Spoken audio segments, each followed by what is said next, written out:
எனக்கு வந்து ஃபர்ஸ்ட் ஆசை என்னன்னா, நான் ஒரு செஃப் ஆகி எனக்கு வந்து நான் ஒரு கேட்டரிங் இது வச்சு நடத்தணும். அதில் வந்து நான் ஒரு 10 சர்வெண்ட் அந்த மாதிரி நான் வச்சு ஒரு ஒர்க் பண்ணணும்.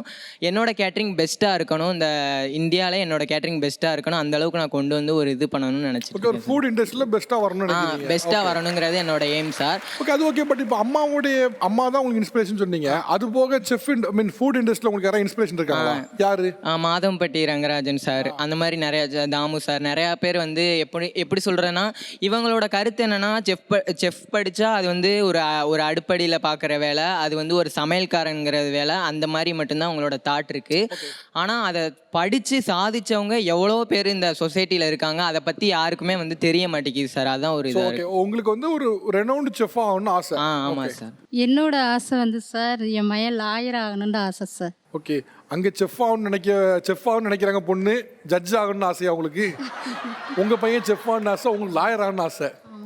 ஓகே, ஏன் செஃப் ஆகணும்னு ஆசைப்படுறாப்புல? ஒரு சின்ன ஒரு கிளாரிட்டி இருக்குது, நான் படித்து ஒரு பெரிய ஆளாக வருவேன்னு கிளாரிட்டி இருக்குது. அப்படி இல்லை சார், வந்து எதனால் அப்படி சொல்கிறேன்டா, எனக்கு முன்னாடியே பெரிய பையனை லாயர் ஆகணும்னு தான் ஆசை.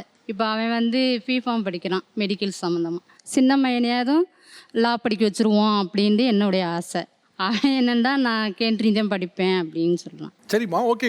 நீங்கள் லாயர் படிக்கணும், ஏன் செஃப் படிக்கணும்? அதில் என்ன பிரச்சனை? ஏன் வேணாம்னு நினைக்கிறீங்க கேட்கணும்? அந்த மையனை நல்லா படிக்க வச்சுட்டு இந்த மையனை இப்படி கேண்டரின் ஆக்கிட்டாங்க அப்படின்ட்டு சொல்லிடக்கூடாதுல்ல சார் யாரும். அது ஒரு படிப்பு தானே, கேட்டரிங் படிப்பு தானே, படிக்காம போடல. அப்படி இல்லை சார், ஒரு சாதாரண இதுக்கு லாயர் இருந்தால் கொஞ்சம் ஒரு கௌரவமாக இருக்கேன். லாயர் அப்பா இந்த நல்ல லாயருக்கு படிக்க வச்சுருக்காங்க, பரவாயில்ல நல்ல படிப்பில் படிச்சிருக்கான் அப்படின்னு சொல்லுவாங்களே சார். சரி, உங்களுக்கு இப்போ சொன்ன செஃப் தாமு சொன்னார், தெரியுமா உங்களுக்கு? அவரை வெங்கடேஷ் பட்னு ஒருத்தர் இருக்கார், அவர் தெரியுமா? தெரியும் சார், டிவியில் பார்த்து. அவர் சமைப்பாரு.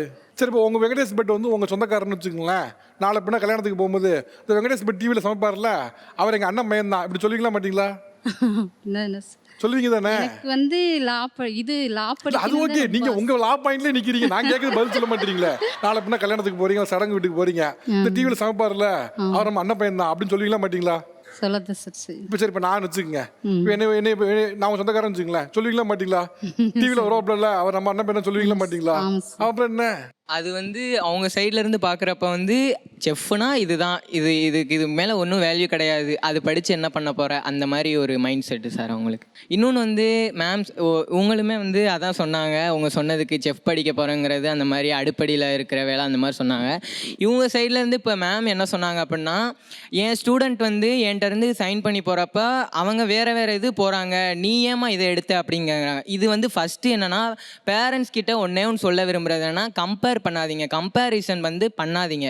ஏன் அப்படின்னா, ஒருத்தவங்களை வந்து கம்பேர் பண்ணுறனால அவன் அப்படியானா இவன் அப்படியானா அது அவனோட மைண்ட் செட்டு, அவனுக்கு அது பிடிச்சிருந்துருக்கும், அவன் பண்ணியிருப்பான். எங்களுக்கு என்ன பிடிக்குதோ, எங்களோட பர்சனலாக நாங்கள் என்ன பண்ணணும்னு நினைக்கிறோன்னா அது பண்ணால் தான் என்னோட ஒரு ஃபுல்ஃபில் ஆகும்.